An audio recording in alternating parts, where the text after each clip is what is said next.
Hello friends, welcome to ProTalent and I'm Nitin Parmar. This is our second session on logical reasoning for comprehensive revision course. This is a third module. Okay, पहला module क्या था आपका? Logic. What is logic? Second module क्या था आपका? That is reading comprehension. How to approach reading comprehension? Yes or no? This is our third module on that comprehensive course. But second session on this logical reasoning. Okay, so my dear students, we all understood in a logical reasoning class that how the varieties of the reasoning system works: deductive, inductive and abductive. Okay, अभी हम उन तीनों में बहुत deep में जाना बाकी है. हमने एक टॉप लेवल अंडरस्टैंडिंग देखी थी that deductive reasoning was from general to specific, inductive reasoning from specific to general. Okay, while abductive reasoning के बारे में हमने नहीं सीखा था, आज हम सीखेंगे. पर उससे पहले हम ये समझेंगे deeper analysis of the argument क्या होता है. ठीक है, I am going to explain the deeper analysis of the argument, you can say for inductive reasoning and abductive reasoning. ठीक है, ओके, इसके बाद I will pick up deductive reasoning. Okay, then in the deductive reasoning I will explain syllogism, hypothetical argument. ये हम देखने की कोशिश करेंगे and then we'll once again come back to inductive reasoning and abductive reasoning. So we understood that there are three kind of things that is called inductive, deductive and abductive reasoning. In deductive reasoning what happens? You go for validity of an argument, whether an argument is valid or not. So what do you focus on? You focus on the structure of the argument. Yes no दोस्तों, आपने पहला session देख लिया होगा.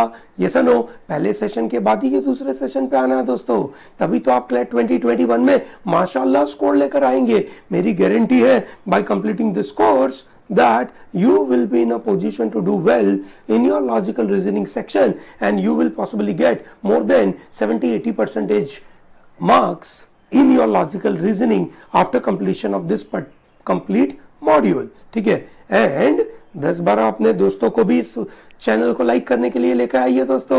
ये video सबको share करिए ताकि एटलीस्ट आपके 20-25 दोस्तों इस चैनल को लाइक करें. यस नो, चलिए come back to our point. Deductive reasoning okay is all about structure. किस तरीके का उसका स्ट्रक्चर होता है और स्ट्रक्चर के बेसिस के ऊपर we talk about validity of argument और invalidity. Okay, here we focus on structure, we don't focus on the content of the argument. Okay, while in the non-deductive system, which is whether it is inductive or whether it is abductive, okay, we focus on, you can say, the strong or weak argument. Okay, how do we identify? We know whether an argument is true, that means the premises are true. Okay, then the argument becomes strong. Okay, when the premises are false, okay, it becomes weak or bad argument. Simple. Okay, I think this is pretty clear. While here in the deductive reasoning we focus a lot on the structure of the argument. Okay, for example, if I say all A are B, okay, some B are C, therefore I conclude that some A are C, so then I go by very simple logic that all A are B. Okay, some B are C, some B are C ऐसे भी हो सकता है, some B are C ऐसे भी हो सकता है. So there are two possibilities. ठीक है, and we know that in a deductive reasoning the rule what did we learn is the argument is valid if and only if all premises are true, your conclusion cannot go wrong. In our case, ठीक है, in one of the cases our conclusion went wrong. Yes or no? ठीक है, some A or C इस case में valid नहीं है, इस case में वैलिड है. Yes, therefore because in this case it was not valid, we say it is invalid argument. The validity depends on the, you can say, in all circumstances, not in a very specific circumstance. Okay, that was about deductive. Now we understood the inductive reasoning. Inductive reasoning goes from a very specific observation, we apply some analysis and reach to a generalization, that is a theory. Okay, this is how we go. So when someone says I break out when I eat peanuts, okay, generalization or the analysis says that, okay, these are the symptoms of the allergy. So therefore I say I have an allergy for peanuts. Okay, so ये बंदा सुबह सुबह peanut butter नहीं खा पाएगा. Yes or no? Peanut butter health के लिए अच्छा होता है, आपने सुना होगा. चलिए anyway, that's not the point of health और any other point to argue. ठीक है, हम उस बारे में बात नहीं कर रहे, हम बात कर रहे डिडक्टिव और इंडक्टिव रीजनिंग के अंदर. Now you can say when we talk about conclusion क्या है, ठीक है, और प्रीमाइसिस क्या है, उससे काम नहीं होता है. यस और no? Because that is not sufficient enough, ठीक है, to reach to our understanding. In the CLAT examination, we have to go deeper. Okay, so we have to go for deeper analysis. We need to look at how the set of premises are supporting conclusion, what kind of relationship they are developing, through which we can identify what could be an assumption or whether our inference can be justified or not, or whether can we strengthen the argument or not, or can we weaken the argument or not. This kind of analysis we can apply when we go for deeper analysis of an argument. Okay, so still we are not going to the questions, we are just trying to see and analyze the paragraph or the argument. Okay, this is our second session. ठीक है, in the second session I'm still focusing on how to analyze the argument. ठीक है, I am not going for a question further. मैं question पे जाऊंगा, ठीक है, जरूरत पड़ेगी तब, है ना. अभी के लिए I am just focusing on analyzing the argument. Okay, how do we analyze an argument? Let's understand that the deeper part of it. The interesting point is many times, ठीक है, we have premises for the similar और identical premise we reach to different conclusion. Okay, there is a possibility, और इसीलिए we have to review, we have to go for deeper analysis of the argument. Okay, for example, जैसे ये आपके सामने कुछ statements हैं. There have been hundreds of stories about strange objects in the night sky.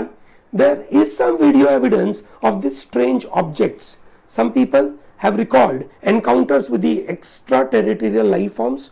There are no peer-reviewed scientific accounts of extraterrestrial life forms visiting the earth. Now these are the premises. Okay, now based on these premises I can conclude a lot of things.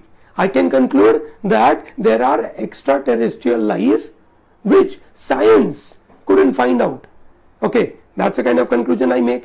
ठीक है, so I say there must be a vast conspiracy denying the existence of alien. ठीक है, where is this conspiracy denying existence of life alien is coming from? Coming from this science. There are no peer reviewed scientific accounts. So this is one conclusion I can make. Yes or no? आपको याद होगा ना, explicating argument. So my dear students, if you can explicate the argument, okay, you are actually going one step above in terms of your, you can say, admission to NLU. हाँ, सीधी बात है, अगर आप explicate कर पाओगे argument को, NLU में पहुंचना आसान होगा. ठीक है, similarly the same identical premise I can reach to a conclusion that the stories, the videos and recollections are probably the result of the confusion or confabulation or exaggeration, and they are outright falsification because scientific accounts are not there. How do I interpret, how do I treat this premise into my conclusion is very crucial. Am I taking this as scientific accounts are the most important accounts, उसके अलावा दुनिया में कुछ होता ही नहीं है, ठीक है, or I say that scientific accounts are a sort of conspiracy, ठीक है, and they are not accepting what people have seen. Do you understand this? ठीक है, do you understand this two different conclusion, ठीक है, from the identical premises? This is really possible. Now this is where our ability to apply our general knowledge, our general understanding, general principles, ठीक है, this is where our ability will come in. This is where the examiner will differentiate दूध का दूध, पानी का पानी. आसानी से एग्जामिनर इस तरीके के क्वेश्चन देखकर आपको एक ऐसे आइडेंटिफाई कर पाएगा कि यस ये वो बच्चा है जो मेरे एनएलयू में आ सकता है, इसको ले लो और इसको पढ़ाओ 5 साल। जिसको समझ नहीं आया, ठीक है, ऐसा डिफरेंशिएशन उस बंदे को बोला जाएगा थैंक यू वेरी मच बेटा, घर जाओ, ठीक है, तुमसे तो नहीं हो पाएगा, बराबर है, चलो ग्रेट। आगे बढ़ते हैं दोस्तों, हम ये सीखने वाले हैं that how deeper analysis will work. Okay, अभी भी हम आर्ग्यूमेंट को एनालाइज करते हैं। When a paragraph is provided to you, a paragraph contains premises and a conclusion, and then we have to understand that deeper analysis will help us that how this set of premises are supporting conclusion, what kind of relationship do they have. Okay, I'll help you out. I'll also help you out with, you can say, certain exercises as well. Okay, great. Let's start.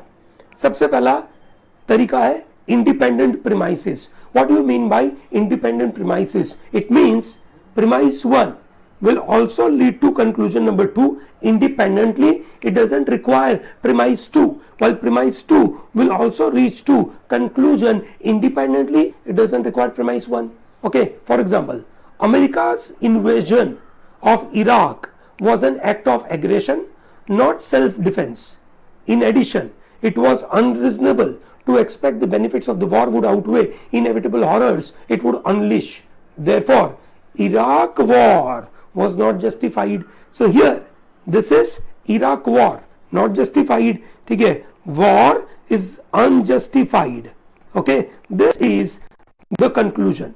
Now this may come from one only, that America's invasion was an act of aggression. It is not the act of self-defense. Therefore, it is not justified. So there are some unstated premises, something which you do as an act of aggression, not as an act of self-defense, is not justified. Act of aggression is not justified. Simple. That's a kind of assumption. Yes or no? Similarly, it is unreasonable to expect that the benefits of war would outweigh the inevitable horrors it would unleash. ठीक है? Now this will lead to a simple conclusion that any war is not justified. Yes or no? ठीक है, this is how the idea is that it is unreasonable to expect the benefit of the war. So इस war से जो benefit होगा, ठीक है, वो benefit, ठीक है, will outweigh inevitable, है ना, it will not outweigh inevitable horrors. Horrors will be more and benefits are less, and therefore this war is unjustified. Yes or no? So ये तो independent है. Yes or no? Similarly, there are intermediate premises. ठीक है दोस्तों, when you are given a paragraph, ठीक है, in your CLAT examination, you will go by this kind of, you can say, reasoning, मतलब इस तरीके का analysis कि भाई premises कैसे हैं, are they independent or are they intermediate, ठीक है, and that will help you to reach to a conclusion. That means, can you reach directly from 1 to 2, 1 to 3? Yes, there is some assumption possible. 2 to 3, you can reach there. Yes, there is possibility. While here from 1 to 3 may not be possible. चलिए देखते हैं. Poets are mere imitators whose works obscure the truth. Poets imitator होते हैं, ठीक है, वो truth को obscure करते हैं. You know what is obscure? समझ में तो आना चाहिए भैया. अगर आपको इंग्लिश के वर्ड समझ नहीं आएंगे तो आप ये काम नहीं कर पाएंगे. Yes or no? Logic doesn't work in isolation. It will work with vocab. Okay. Poets are imitators, therefore, poets are imitators whose work obscure the truth. Hence, they have a corrupting influence on the souls of the citizens. ठीक है, because they are imitators, they don't tell the truth. ठीक है, कवि, है ना, ऐसा बोला जाता है, जहां नहीं पहुंचा रवि वहां पहुंचा कवि. Yes or no? जहां नहीं पहुंचा रवि वहां पहुंचा कवि. Yes or no? This is what we have heard. Yes or no? That means where the sun has not reached, the poets will reach there. Yes or no? पहुंच जाते भाई, है ना, Varun Grover, Javed Akhtar, yes or no, गुलजार कहां से कहां पहुंच जाते हैं. Yes or no? हमारे एक से राहत इंदौरी साहब, ठीक है, बोलते हैं कि बुलाती है मगर जाने का नहीं. क्या बोलते हैं? बुलाती है मगर जाने का नहीं. बुलाती है मगर जाने का नहीं. ये दुनिया है, ठीक है, ये दुनिया है, बुलाती है मगर जाने का नहीं. ठीक है, आज के कोरोना काल के लिए तो बहुत मजेदार सा पॉइंट है। एनीवे, अगर दुनिया बुलाती है पर कोरोना में जाने का नहीं। Anyway, okay, the poets are imitators, they obscure the truth, therefore when they obscure truth, ठीक है, जब वो ट्रूथ को ऑब्स्क्योर करते हैं, ट्रूथ को ब्लर कर देते हैं, उनको क्लियर वे में प्रेजेंट नहीं करते, then they have a corrupting influence on the soul of citizens. Therefore poets should be banned from the ideal city states। आप ऐसा बोलोगे कि poets are imitators, therefore they have to be banned, that's not a very strong statement। The strong statement is one premise reaches to the another premise, this is known as intermediate premise। Many times CLAT examiner may ask you a question, tell me which is an intermediate premise of this entire argument। So here we are talking about intermediate premises। intermediate premises के अंदर 1 leads to number 2 and number 2 leads to number 3। second is also a premise, ठीक है, but it is also a sort of intermediate conclusion। okay, but for number 3 these are the two premises। okay, ये order है। अगला देखते हैं, ठीक है, joint premises। now what do you mean by joint premise? ठीक है, you can't reach to a conclusion 3 only from 1, you can't reach to conclusion 3 only from 2, you need both of them to reach to a conclusion। yes or no? चलिए देखते हैं। if artificial intelligence is possible, then one must be able to program a computer to be a conscious। okay, अगर artificial intelligence possible है तो कोई ऐसा computer program बनाया जा सकता है जो कॉन्शियस हो, ठीक है, but it is impossible to program a consciousness, therefore true artificial intelligence is not possible। yes or no?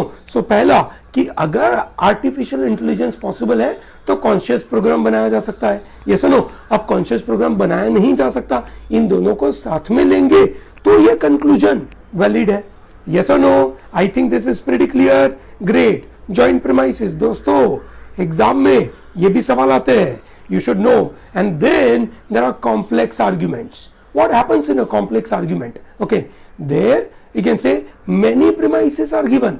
okay, so what happens, few premises, ठीक है, they are independently reached to premise, ठीक है, and that premise along with another premise jointly reach to a conclusion। okay, so this is how the arrangement takes place। let's look at this। number 1, numbers are either abstract और concrete। चलिए अच्छी बात है, they cannot be concrete, ठीक है, that is a conclusion। क्यों? Number 2 बोलता है numbers are not concrete object, ठीक है, क्यों? because they don't have a location in the space, they don't interact causally with other objects। so 3 and 4 are in a way independent premises that reaches us to a premise called or conclusion number 2, conclusion 2 and you can say premise 1, they together are premises for a conclusion 5, therefore numbers are abstract objects। clear है? एक समझ आ रही है? चलिए great, let's try out, ठीक है, let's learn from this complex argument। okay, हम try करते हैं, हमारे सामने कुछ आर्ग्यूमेंट है, हम उसको समझने की कोशिश करते हैं, ठीक है, ये रहा, ठीक है, numbers if they exist at all must be either concrete or abstract। so this is number 1। okay, that's the first premise। concrete objects like planet and people, their concrete objects are able to interact with other things in cause and effect relationship। so this is number 2। numbers lack this ability, this is number 3, therefore numbers are abstract objects। yes or no? so number you can say are either you can say concrete or abstract। concrete objects, ठीक है, concrete objects, ठीक है, they are able to interact with the cause and effect relationship। this leads to a conclusion that numbers ठीक है, and they are jointly reaching to the conclusion number 4। I hope it is clear to everyone। yes or no? ठीक है, मतलब in a way number 2 and number 3 gives one more conclusion that is implied, that is numbers are not concrete object। ठीक है ना, ये समझ में आ रहा है? देखो ये मेंटल मैप है, when you are able to make this mental map in your mind, I'm sure you will be in a position to make sure that आपको आर्ग्यूमेंट अगर सपोर्ट करने के लिए करनी है या अपोज करने के लिए करनी है या कोई इन्फ्रेंस जस्टिफाई करना है, तो आपको कहां पे आर्ग्यू करनी है, क्या बेसिस के ऊपर आप बोल रहे हो, वो आपको पता होना चाहिए. So what we are trying to do is how this premises are interrelated and how are they giving us a conclusion. Okay, I hope it is very clear. Yes, number 1 and number 4 are and they are joint premises for a conclusion. Number 4 is implicit conclusion. Okay, this is not presented in the argument, but yes, we can reach to that conclusion. Okay, another one, abolish the death penalty. Why? So I think this is our final conclusion. Why? Number 1, it is immoral. Okay, ये हो गया आपका पहला premise. Numerous studies have shown that there is a racial bias in its application. So this is number 2. There is a racial bias. The rise of DNA testing has exonerated scores of inmates on death row. Who knows how many innocent people have been killed in the past? This is also rhetoric question. Yes or no? Rhetoric question के अंदर answer क्या होगा? Who knows how many people? So many people have been died, have been killed due to this. The idea is, so DNA testing has exonerated scores of inmates on death row. Exonerated मतलब माफी दे देना. ठीक है, जो death row में थे उनको माफी मिल गई है. ठीक है, so that means गलत तरीके से लोगों को death penalty. Anyway, this is number 3. ठीक है, दिस इज नंबर 4. नंबर 4 का implication, death penalty is also impractical. अच्छा, इमोरल क्यों थी? ये कारणों की वजह से. क्यों? वो रेशियल बायस है. डीएनए टेस्टिंग बोलती है कि गलत लोगों को आपने पकड़ा है तो इमोरल हो गई. ठीक है, सो 2 और 3 leads to number 1. Okay, then death penalty is also impractical. ठीक है, ये हो गया आपका number 4. Now this 4, revenge is counterproductive. ठीक है, okay, it is impractical. Revenge is counterproductive and eye for an eye leaves the whole world blind, ऐसा गांधी जी ने कहा था. Moreover the cost of litigating death penalty cases with there enormous. So impractical है, costly है.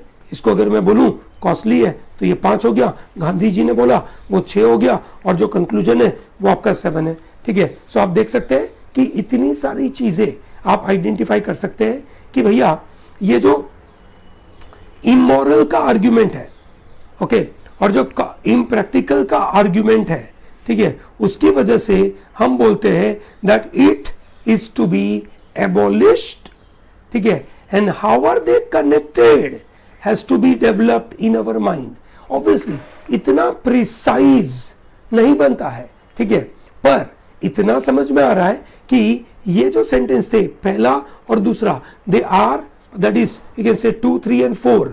ठीक है, they were connected to the argument of immoral, while you can say number 6 and 7 are connected to immorality of the entire game. yes or no? ये बात समझ में आनी चाहिए. ठीक है, मतलब आपको ये पता चलना चाहिए कि ब्रॉडली कौन कौन सी आर्ग्यूमेंट बन रही है. This is very important. ठीक है, एक और एग्जांपल लेते हैं. अ just economic system would feature an equitable distribution of resources and an absence of exploitation. एक just economic system होती है, उसका फीचर क्या है? बोला equitable distribution of resources and absence of exploitation. Capitalism is an unjust economic system.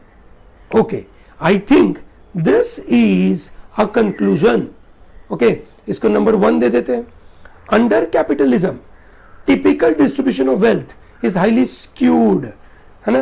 Capital wealth distribution कैसी होती है? स्क्यूड होती है, which is generally in the favour of rich. Skewed मतलब बायस्ड है, कुछ लोगों के फेवर में है ना? ये समझ में आना चाहिए. And workers are exploited. तो ये हो गया आपका number 2. Number 3, workers are exploited despite their essential role in producing goods for the market. Most of the profits from the sale of the goods they go to the owner and they don't go to the workers. So basically आप समझ सकते हैं कि just economic system के साथ 2 and 3 से एक conclusion आना चाहिए and thereby you reach to this number 4. ठीक है, I think this is a good idea to do it. बिल्कुल सही बात है. ठीक है, एक और मजेदार है ना, एक और जो इन्होंने बताया वो बहुत मजेदार है.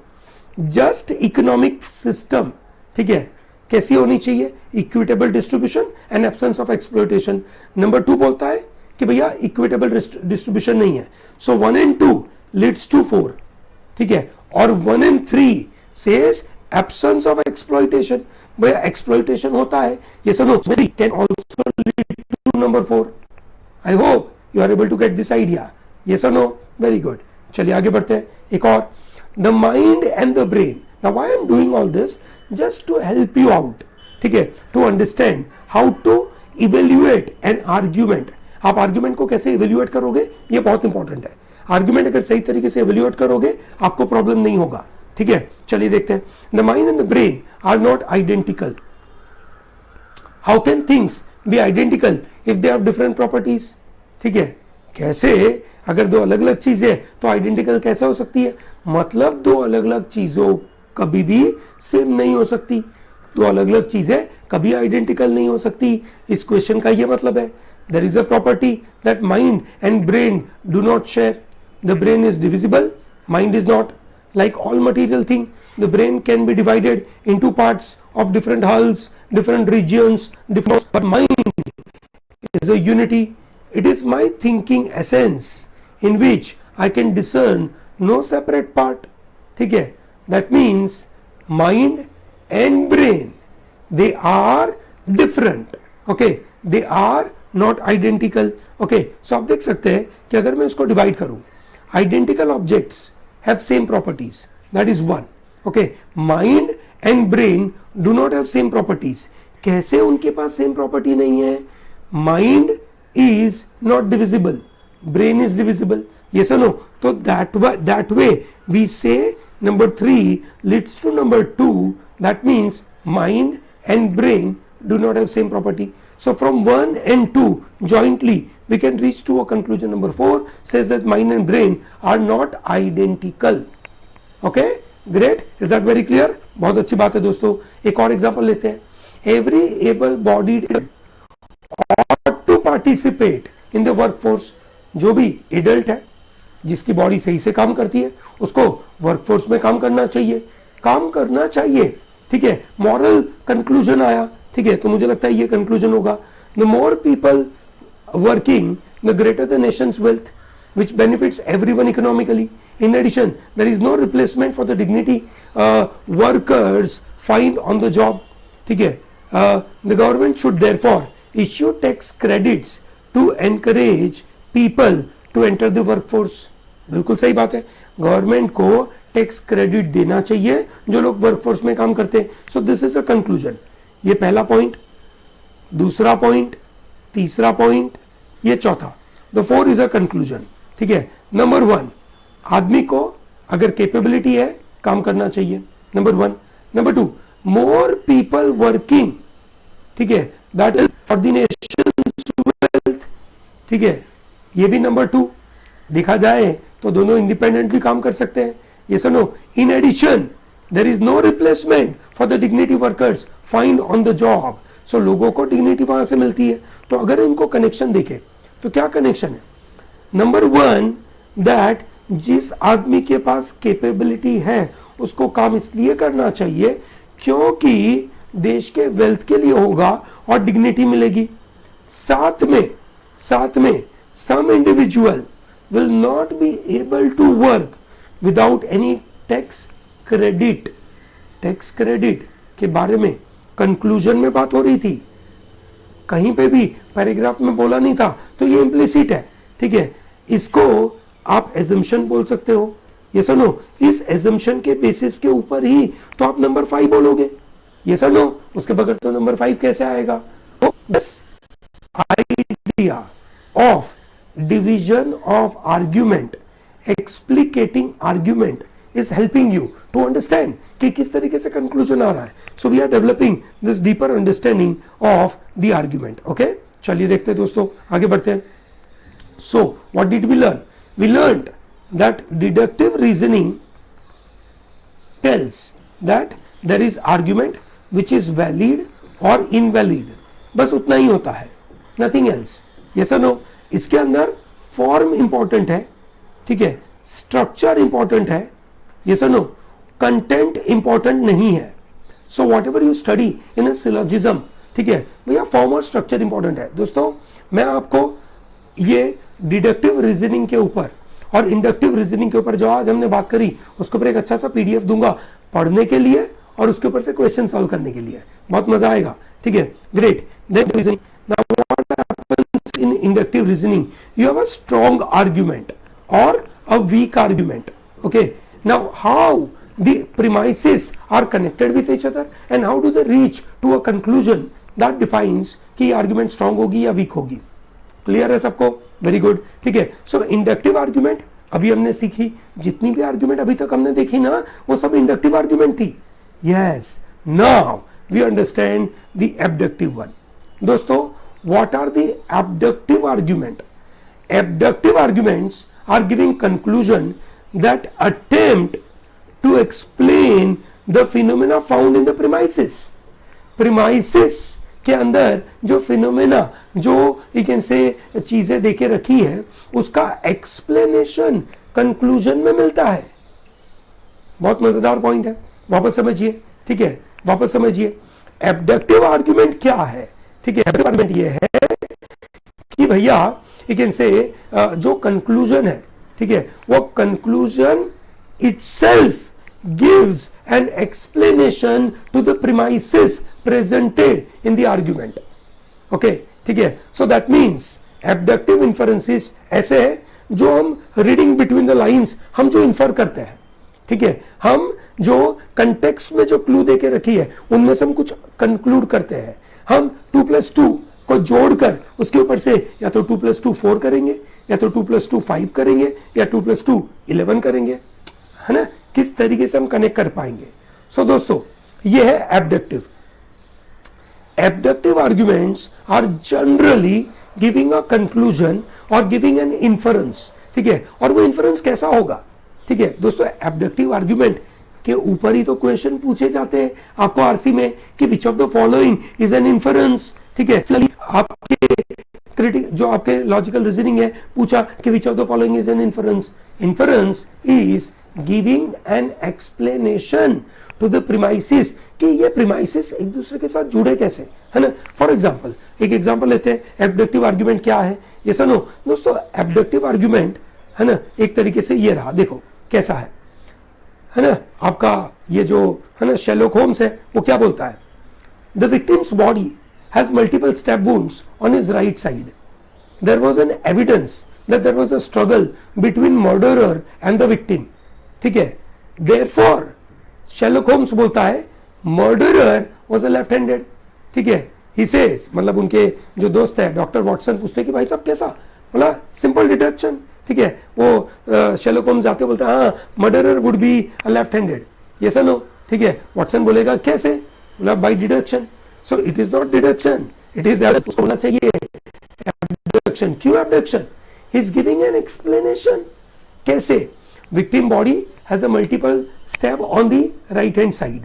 Okay, right hand side मतलब अगर victim और जो murderer है उनके बीच में लड़ाई हुई, yes or no? So murderer अगर left handed होगा, yes or no? तो वो जब उसको you can say hit करेगा तो that is the opposite side के ऊपर right hand होगा, yes or no? दोस्तों इसीलिए लॉ एंट्रेंस एग्जामिनेशन में है ना वो डायरेक्शन सेंस पूछा जाता है.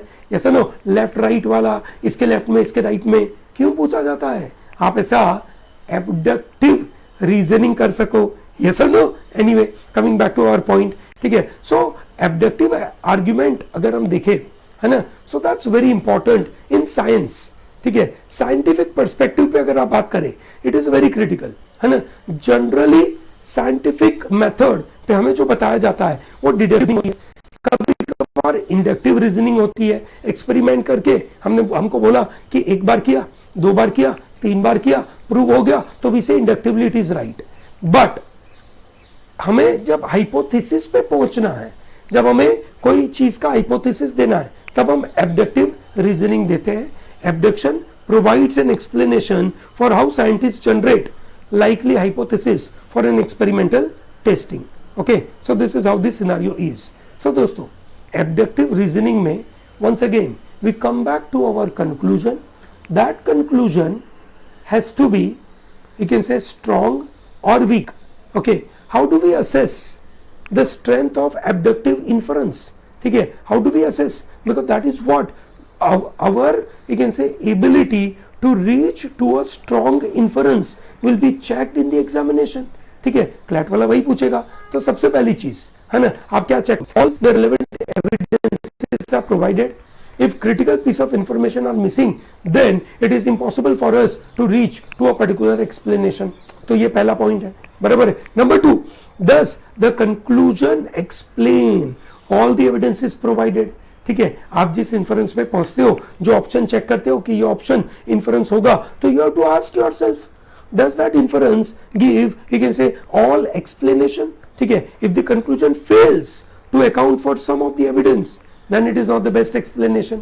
ठीक है, वो इंफरेंस बेस्ट नहीं होगा क्योंकि कुछ इंपॉर्टेंट चीज मिस कर रहा है. Extraordinary claims require extraordinary, you can say, evidences. अब एक्स्ट्राऑर्डिनरी एविडेंसेस दिए ही नहीं है तो आप कैसे काम करोगे? ये सुनो दोस्तों, इन चीजों को तो दिल में ड्रिल कर दीजिए, दिमाग में डाल दीजिए. जब भी आपको इन्फ्रेंस चेक करना है कि ये इन्फ्रेंस सही है कि नहीं, आपके पास पैरामीटर क्या होगा? ये पैरामीटर है. ठीक है, okay, use, you can say, Occam's razors. Recognize that simpler of the two explanation is likely the correct one. जो inference थोड़ा सा simpler होगा, चीजों को simple way में बोल दिया, now that's the right one rather than going for the complex one. Okay, चलिए, great. So my dear students, ठीक है, how do you feel about this session? ठीक है, आपको कुछ कॉन्फिडेंस आया? बिल्कुल अच्छी बात है. आपने क्या सीखा आज? आपने सीखा आर्ग्यूमेंट का डीपर एनालिसिस कैसे करना. ये सर नो, अलग अलग तरीके की प्रीमाइसेस होगी और वो किस तरीके से एक दूसरे के साथ कनेक्टेड होगी. Whether they are independently reaching to a conclusion, whether they are jointly reaching to a conclusion, or there are, you can say, intermediate conclusion which are coming and they are going to the conclusion. दोस्तों आपने ये भी सीखा कि किस तरीके से figure of speech, rhetorical speech will help you to reach to a conclusion. Yes or no? This is very important. ठीक है, ये सब चीजें आपके लिए काम की है. ये हमारा सेकंड सेशन था. अब हम धीरे धीरे इसके ऊपर जाएंगे डिडक्टिव रीजनिंग को समझने के लिए. Then we go and solve inductive reasoning के क्वेश्चंस. ठीक है, I hope this sessions will be useful to you. ठीक है, बहुत मजा आएगा आपको over a period of time when you complete this 10 hour modules. ठीक है, it will be very useful to you. Okay, great, thank you very much. और बहुत सारे अपने दोस्त को बताइए कि आइए, प्रो टैलेंट के पास कॉम्प्रिहेंसिव रिवीजन कोर्स है जो फ्री में है. एकदम जीरो से हमने चालू किया. आपका फंडामेंटल पक्का स्ट्रांग बन जाएगा, आप कहीं पे भी अटकोगे नहीं. यस, चलिए, ग्रेट दोस्तों, thank you very much and all the best for your CLAT 2021.